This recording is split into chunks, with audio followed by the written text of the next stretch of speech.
रूसी सदर पुतिन और अमरीकी सदर डोनाल्ड ट्रंप का टेलीफोनिक राबता हुआ। रूसी सदारती तर्जुमान के मुताबिक ट्रंप से रूसी हममंसब का राबता रूस की ईमा पर हुआ। रूसी सदारती तर्जुमान ने बताया कि दोनों रहनुमाओं ने हंगरी के दारुल हुकूमत बुडापेस्ट में मुलाकात पर रजामंदी जाहिर की। ताहम इस हवाले से मजीद तफसीलात दोनों ममालिक के वज़ीर खारजा तय करेंगे और यह भी बताया गया कि दोनों रहनुमाओं के दरमियान 2.5 घंटे तक जारी बातचीत कारआमद और खुशगवार रही। जुमे को यूक्रेन के सदर से मुलाकात में ट्रंप रूसी सदर का मौक़िफ़ सामने रखेंगे।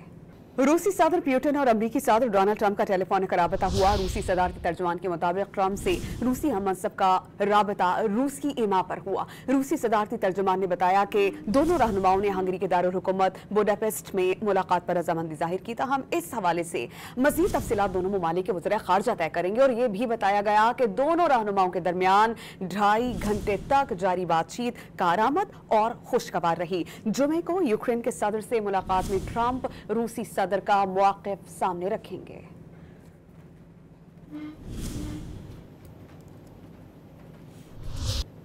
और अब खबरें कारोबारी दुनिया से।